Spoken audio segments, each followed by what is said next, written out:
Sekjen DPR Indra Iskandar memastikan anggota DPR periode saat ini bakal menerima tunjangan perumahan sebagai pengganti fasilitas rumah jabatan.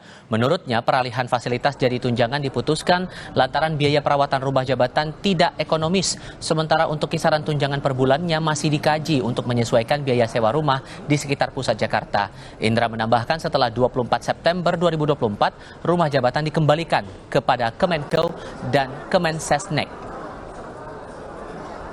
Tanggal 24 September itu disepakati bahwa rumah dinas atau rumah jabatan DPR akan kita kembalikan kepada negara, kepada pengelola barang yaitu Menteri Keuangan.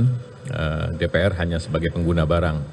Kami dari tim Biro Perencanaan di bawah Deputi Administrasi masih mengidentifikasi besaran-besaran rumah di seputaran Senayan, Semanggi, sampai dengan daerah Kebayoran, bahkan juga di beberapa tempat titik di Jabotabek, itu sebenarnya tingkat idealnya berapa? Karena kami tidak ingin berpikir bahwa tingkat yang paling maksimal mahal atau justru yang paling rendah.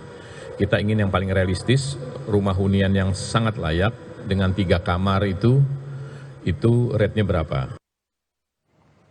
Anggota DPR fraksi Partai Demokrat Henmar Hairon menyerahkan sepenuhnya keputusan penggunaan rumah jabatan yang sudah ditiadakan. Meski begitu, ia meminta besaran tunjangan untuk menyewa rumah bagi anggota dewan disesuaikan dengan besaran biaya perawatan sesuai lokasi rumah tersebut. Memang kondisi rumah itu setiap periode kan selalu direnovasi. Saya kan sudah berulang kali juga menghuni di Kalibata misalkan. Kondisi rumahnya selalu bocor, bahkan terakhir-terakhir ini banyak rayap gitu ya. Artinya bahwa memang sepertinya untuk perawatannya sangat tinggi gitu ya. Dan ini memang harus dihitung betul.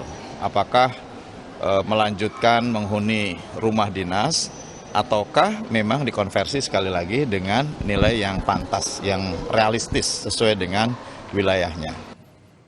Topik lainnya, Lembaga Survei Indikator Politik Indonesia merilis hasil survei kepuasan terhadap kinerja Presiden Jokowi menjelang masa jabatannya berakhir.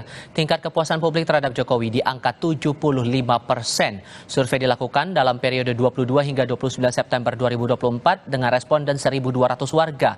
Sampel tambahan diambil dari 11 provinsi terbesar yakni Sumatera Utara, Riau, Sumatera Selatan, Lampung, Banten, Jakarta, Jawa Barat, Jawa Tengah, Jawa Timur, dan Sulawesi Selatan.